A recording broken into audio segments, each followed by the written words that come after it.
இனிமே கண்ணை மூடிட்டு கடலை எண்ணெய் வாங்கலாம். ஏன்னா மந்த்ரா கடலை எண்ணெய் இதயத்தின் தயாரிப்பு.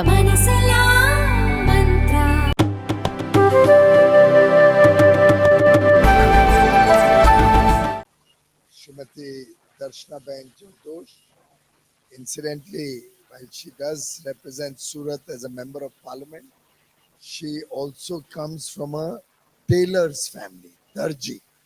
Her surname is actually reflecting she's from the Darji community. And I'm indeed delighted that Prime Minister Narendra Modi has chosen her to be a part of the textile industry. And she truly understands all the minor significant details of this industry better than any of us. So I'm proud to have her as my colleague. My dear sister is really bringing in a lot of value to the industry.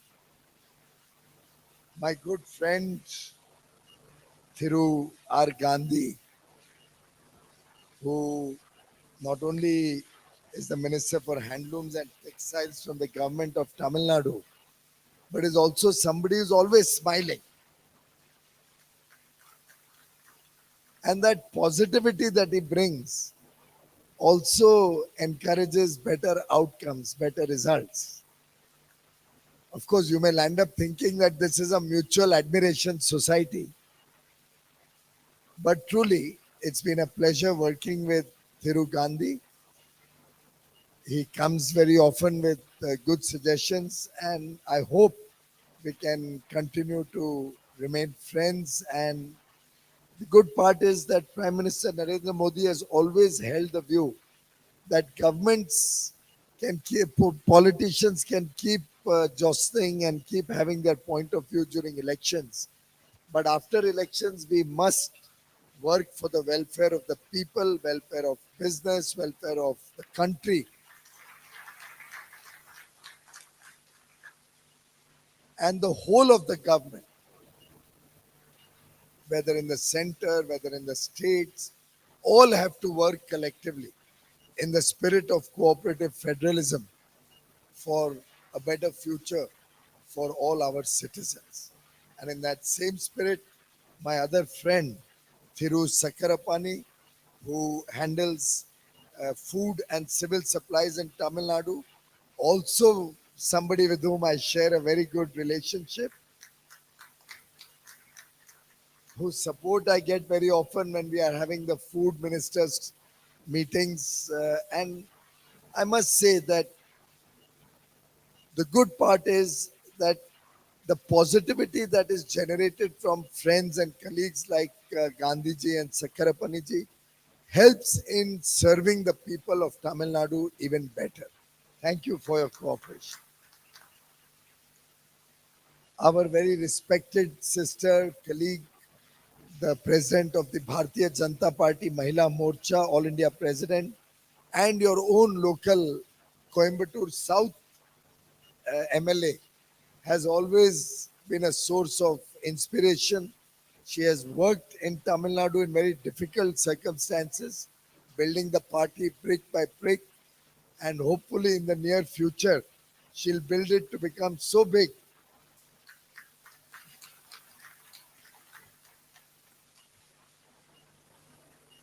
Shri Annamalai-ji has been on the move. Our state president of the Bharatiya Janata Party has spent the last month in a Padyatra reaching out to the people of Tamil Nadu.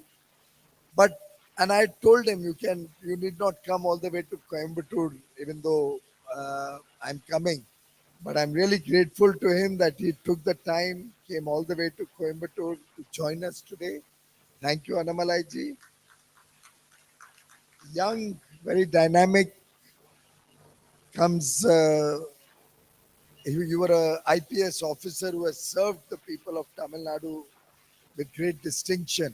And I'm sure in the future you will continue to serve both Tamil Nadu, the people of Tamil Nadu, and the people of India in even bigger and better responsibilities. I have with me my colleague Shri Rohit Kansalji, the Additional Secretary of the Ministry of Textiles, my colleagues, Srimati Prajakta Verma, Srimati Roop Rashi, other colleagues from the ministry who have put in a lot of hard work to really bring the textile industry together. And my biggest satisfaction today in my visit to Coimbatore is to see the entire textile industry sitting. Thank you, Rajkumarji, for bringing the entire value chain on one platform, on one stage. Chairman Seema has put in a lot of effort. And I must thank you, Rajkumar. The Chairman City has put in a lot of effort to make this happen, along with Sri Ravi Sam, Chairman of SEMA, and a big round of applause for both these captains of industry.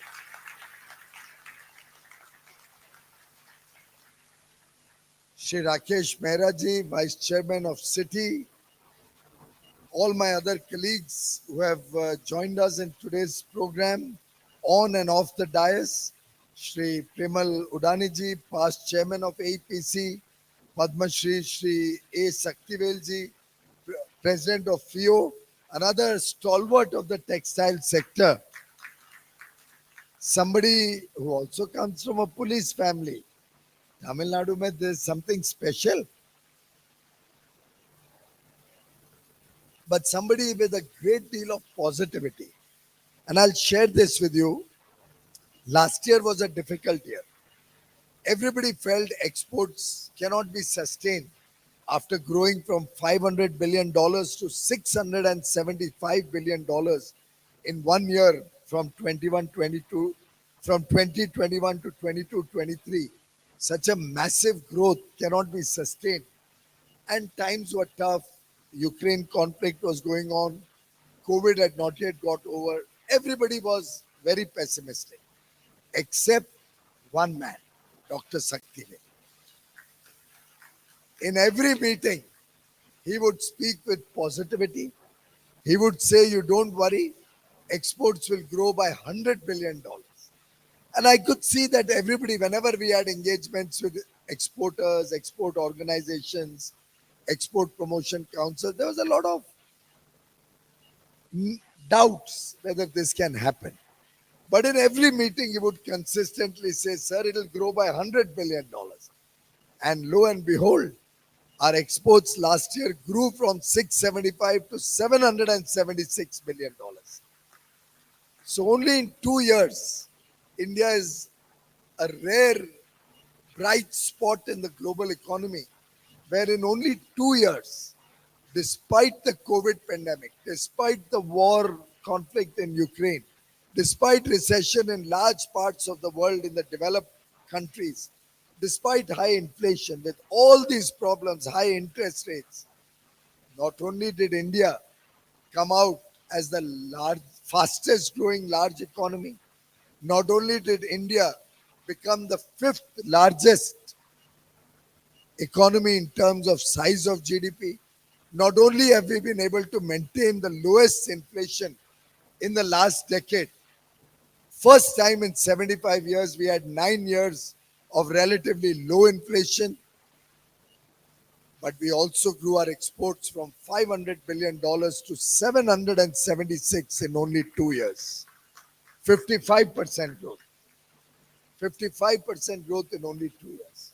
So thank you all the captains of industry, Mr. Vijay Agarwal, Vice Chairman of Texposil, Mr. Gopal Krishnan, Chairman of Handloom Export Promotion Council, Mr. Saktivel, Vice President of Pedexil, Mr. Rahul Mehta, Chief Mentor of CMAI, Mr. K.M. Subramaniam, President of Tirupur Exporters Association, really another fantastic organization. What Tirupur has done along with Coimbatore is history. And I remember my last visit to Tirupur. And I must share with you one incident that happened when I went to Tirupur and I heard about the remarkable growth from a very small one unit in that area, Tirupur. Today you are exporting nearly 30,000 crores, 35,000 crores of exports from Tirupur. I think the fastest growing textile hub in the country. But I remember in Tirupur, just like today, I was giving my talk, and I think Ravi Singh was here, the gentleman, or you came and told me, "Gave me that slip." One of my colleagues came and gave me a small slip of paper. And on that slip of paper, he had written, this was about a year and a half ago, June last year. He came and gave me a slip of paper that one of the television channels was criticizing me a lot. That same time, while I was at Tirupur, that whole day you have been criticized by one television channel, and on social media, they are making fun of you. That how does this minister think that India will become a $30 trillion economy in the next 30 years? And he said, you may like to explain that to the audience. The gentleman is here today also with me. And I saw that slip of paper, and then in Tirupur, for the first time, I had explained how India will go forward and become a $30 trillion economy. I'd also given the statistics that from 380 billion in 92, India has become a $3.75 trillion economy in 30 years. While this was a period in which we had very difficult times, we had coalition governments very often having problems within the government, no decisive leadership. We saw the financial crisis, 2007-8 period. We saw many governments come and go, political instability. We had large scandals in which people used to say there was large amount of corruption. And you know that corruption holds back economic growth. But India has an inherent strength. And therefore, when I projected the economy over the next 25, 30 years, whatever mathematics you do, whatever growth rate you may like to consider and take, the India of tomorrow with 1.4 billion Indians, with 30% of our population only dependent on the 65% which is in the working age. We are one of those rare countries in the world where 2/3 of our population is in the working age. Otherwise, in most other countries, gradually the aging population is leading to only 30% working age people and 2/3 people dependent on them. And this trend is going to grow in the next few years. Whereas for the next 30 years, mark my words, for the next 30 years, India will continue to have a young population whose average age will be less than 30 years. So we have 30 years ahead of us when our average population will be less than 30 years. During this period, our economy will grow from $3.5 trillion to $35 trillion by 2047. When we celebrate 100 years of independence, ladies and gentlemen, India will be a $35 trillion developed nation, prosperous nation, where every family, every home, our middle class population will have all the good things of life in their home. And that will be possible because a strong foundation has been laid over the last 9 years by Prime Minister Shri Narendra Modi, a strong foundation of the economy. Today we have the world's 4th largest foreign exchange reserves. World's 4th largest foreign exchange reserves, which brings strength to our economy. We are the fastest growing large economy.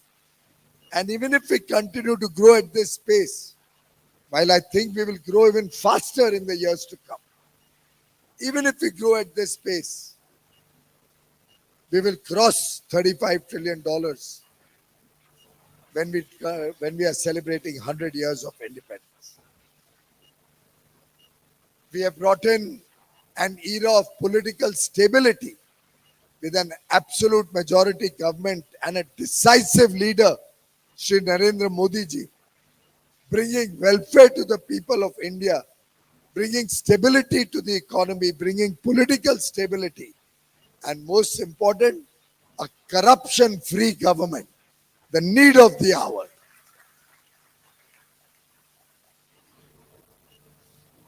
And therefore, ladies and gentlemen,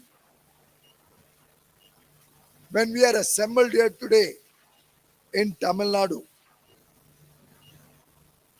I have the courage of conviction to say that in this state, the state that provides nearly 30% of India's total textile output, in fact, in yarn, I'm told 40% comes from Tamil. And look at the significance of 30% today. 30 years, population under 30, adding $30 trillion economy to the national GDP in the next 25, 30 years. With Tamil Nadu providing 30% of textile production, I think 30 holds a lot of significance for all of us assembled here today. And therefore, I feel that we will have to be far more ambitious, far more forward-looking, far more self-confident when we set the goals of tomorrow. In fact, I am in the land of Thiruvalluvar. I don't know how many of you in this room recognize and realize that the great Tamil poet, the great Tamil saint who lived more than 2000 years ago, who is revered by 140 crore Indians, whose thoughts, whose sayings, whose visionary thinking, whose words, whose poetry inspires generations and all of us across the length and breadth of India. Saint Thiruvalluvar was also a cotton fabric weaver.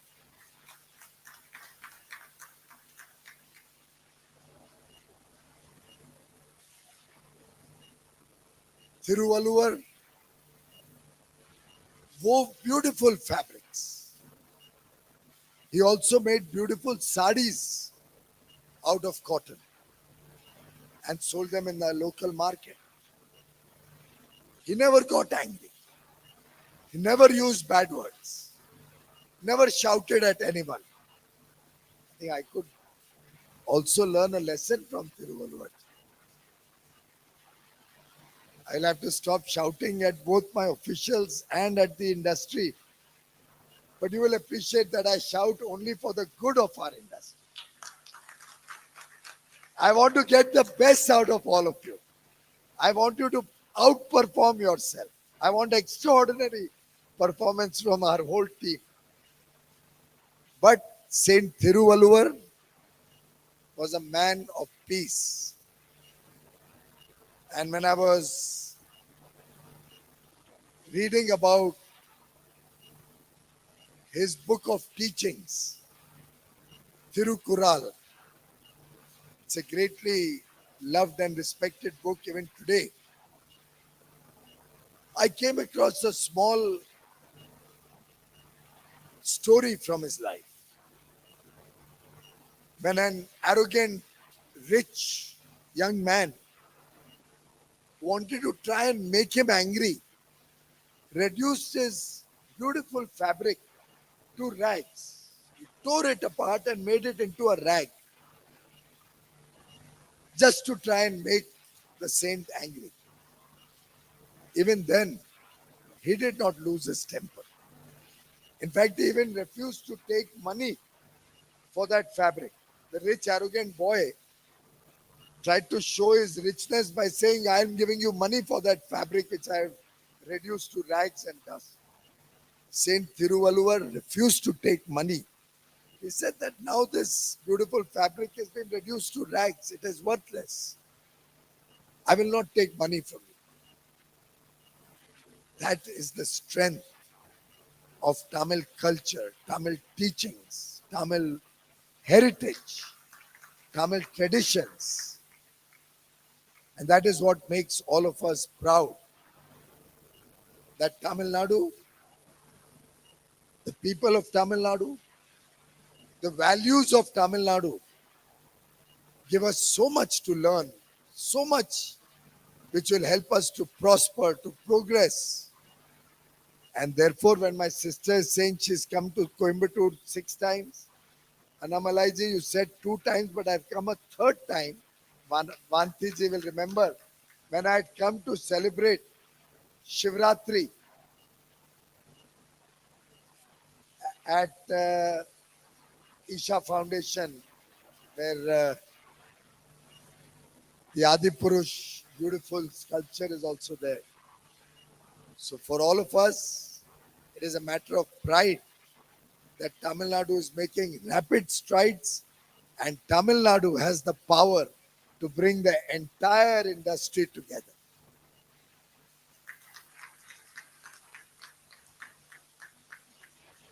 In fact, I would also like to recognize the presence of 2 important people, 2 important stakeholders who are here with us today. We have with us Mr. Kulin Lalbhai, who comes from Gujarat. Very old, famous family. In fact, the family also has connections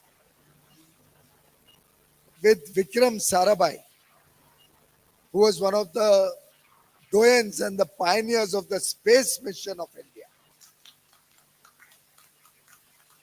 And we have all celebrated the successful launch of successful landing of Chandrayaan 3 in the south pole of the moon for the first time in human history. It's a great day on 23rd August for all of us to celebrate.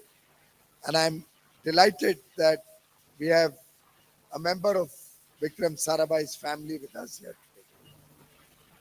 On the 2nd of September, we'll be launching from Sriharikota the mission which will go 15 lakh kilometers from Earth. 15 lakh kilometers away to study the solar ecosystem also. It won't go to the sun, obviously. It is going to a point in between, 15 lakh kilometers away, from where it will study the sun and give very important information back to India. And I'm sharing all this with you because India is regaining its lost glory. We had all of these in our astronomy, in our astrology, in our good old times. We hear about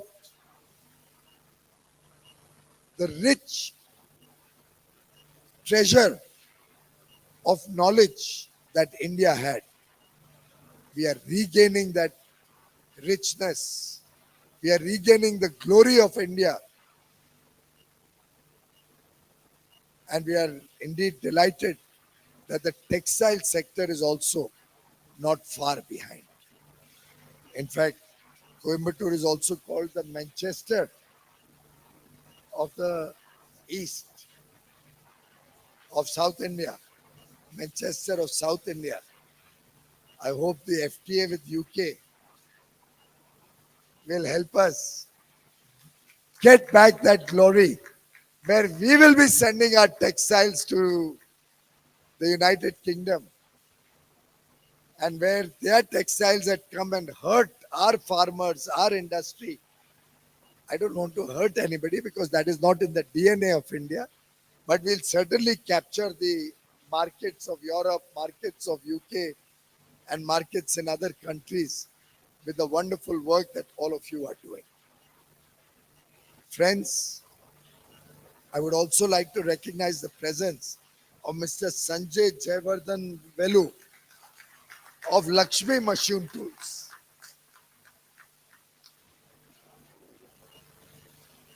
What they have done in terms of developing indigenous machinery, modern machinery, world-class technologies is a matter of pride for India, matter of pride for Coimbatore, matter of pride for Tamil Nadu,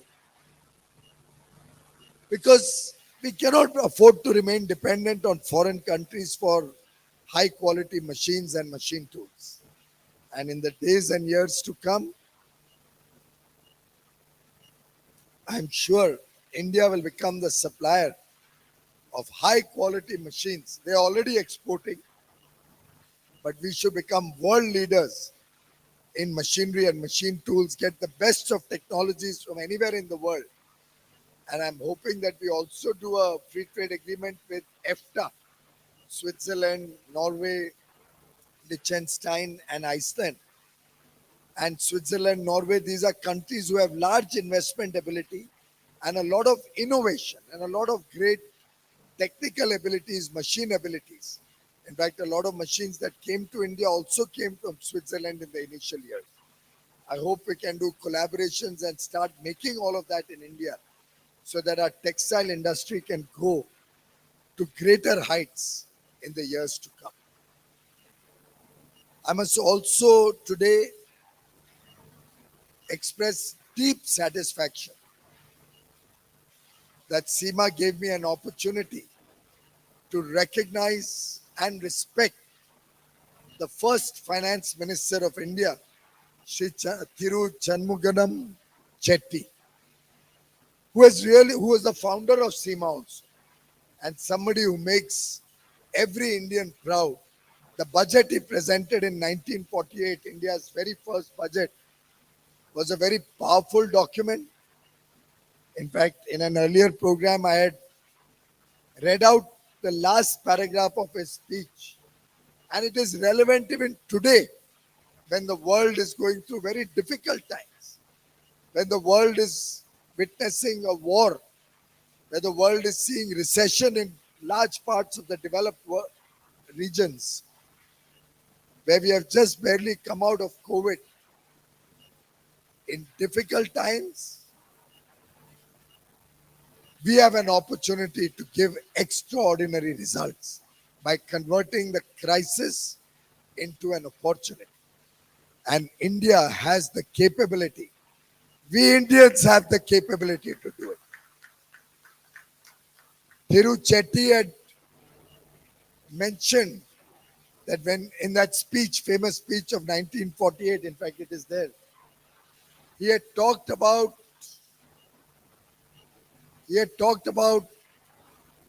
the fact that when you cross one hill or one mountain, you only find that you have many more to conquer, many more to cross.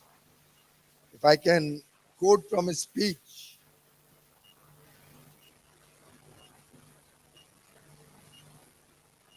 we feel like the pilgrim who drags his weary limbs finally to the mountain top, only to find higher peaks stretching before his eyes.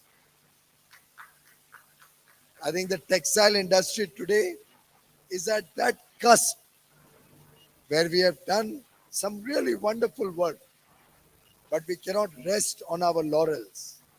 We have mountains to cross before we feel satisfied. We have lots and lots to do, lots of work. And therefore, the theme of the Asian Textile Conference, the 11th conference, is indeed very appropriate. 2025 and beyond, Asia, a global hub for textile manufacturers and consumers. We in India are the world's largest consumer market. We in India have the potential to become the world's largest textile hub also. And we must persevere.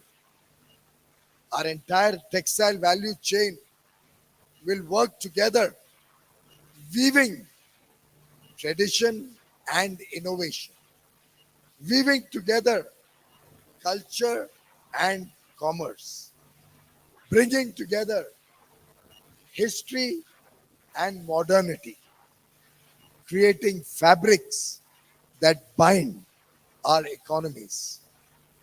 And together, when all the states, all the people of India, 140 crore Indians, come together as one, come together to fulfill the vision of Prime Minister Narendra Modi that by 2047, India will become a developed country.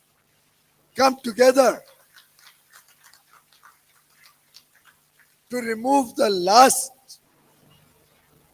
elements of colonial rule, to change the mindset of the colonial rule to work in a modern world, yet respect our culture, respect our rich heritage, our tradition, our family values, but work in a spirit of togetherness.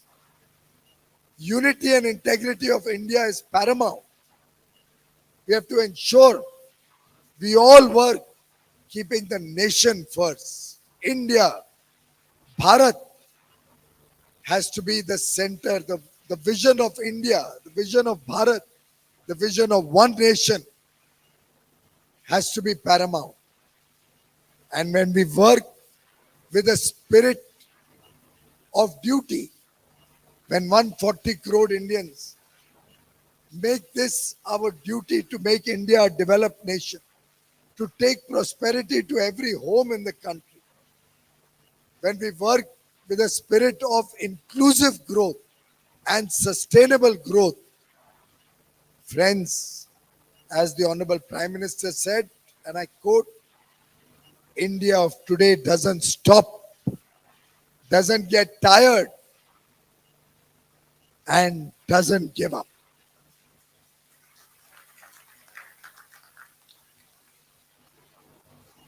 The world is today seeing the true potential of new India.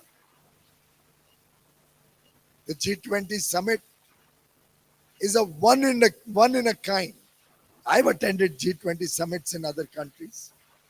What India has presented to the world, as my friend Ravi Sam was saying, is unique.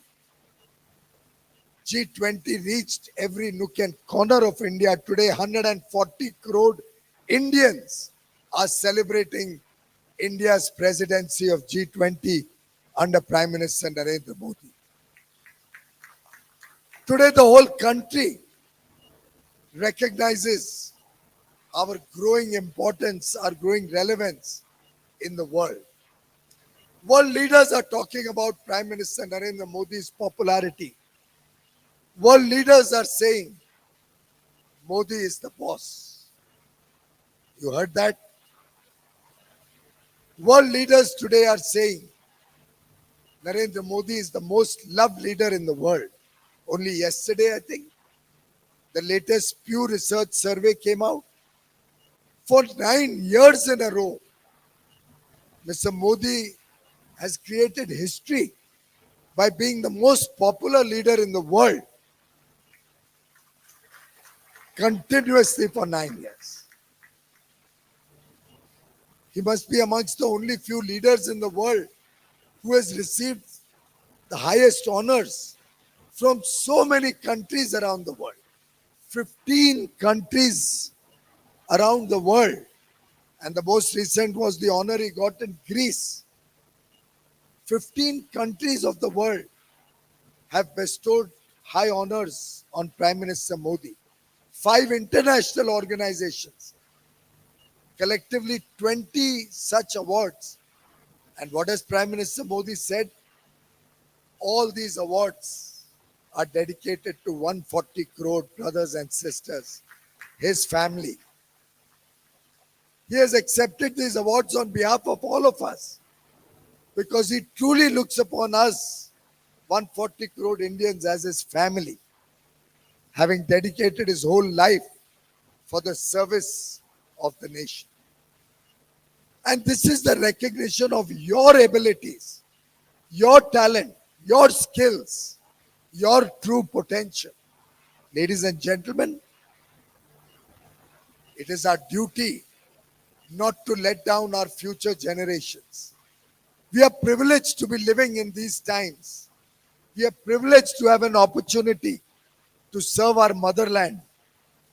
And therefore, I would like to invite all of us in this room and beyond, every person in Tamil Nadu, every person in the entire nation. Let us all collectively resolve to work with a spirit of duty, to be committed as brothers and sisters do, since we have also assembled on the very auspicious occasion of Raksha Bandhan, where we all respect each other, where we all commit ourselves as brothers and sisters to work as one family. It's the right time for us to collectively resolve to once again bring back India's lost glory, to once again make India a superpower, to once again make the world stand up and acknowledge that it is India's century. The 21st century is India's century. And we'll all work together to make this the best country in the world, the country of the future, the country that the world will see and acknowledge as owner's pride, neighbor's envy. All the very best to all of you on the happy occasion of Raksha Bandhan. Thank you very much.